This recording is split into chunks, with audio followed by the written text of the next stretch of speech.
ઈ ચેહર ભવાની કુવામાં અંતર ધ્યાન થઈ જાય અને પછી સાહેબ પાટણના પાદરમાં એ રોમ જોમ જાજરના જેને કહેવાય કે અવાજ સંભળાય ધીરા ધીરા ધીરા ડગલા માંડતા માંડતા એ પાટણના પાદરમાંથી માં ચેહર ભવાની નીકળ્યા અને ત્યાં એક ફકીર બેઠેલો અને ફકીર માને જોઈ ગયો, માનું રૂપ જોયું, માનું તેજ જોયું એટલે ફકીરને ખબર પડી ગઈ કે આ કોઈ દેવી શક્તિ છે.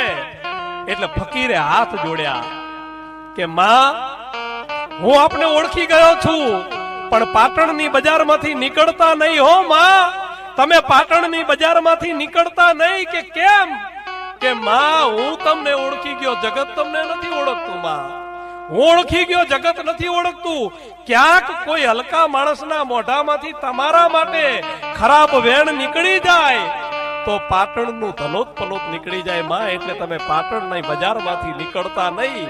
અને ત્યારે માં ચેહર ભવાની એટલું બોલ્યા કે હું તો પાપીઓને દંડ આપવા માટે અહીંથી નીકળી છું, કે અધર્મનો નાશ કરવા માટે નીકળી છું.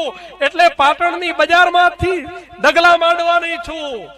અને ચેહર ભવાની છે ધીરા ધીરા ડગલા માંડી અને પાટણની બજારમાંથી સાહેબ નીકળ્યા.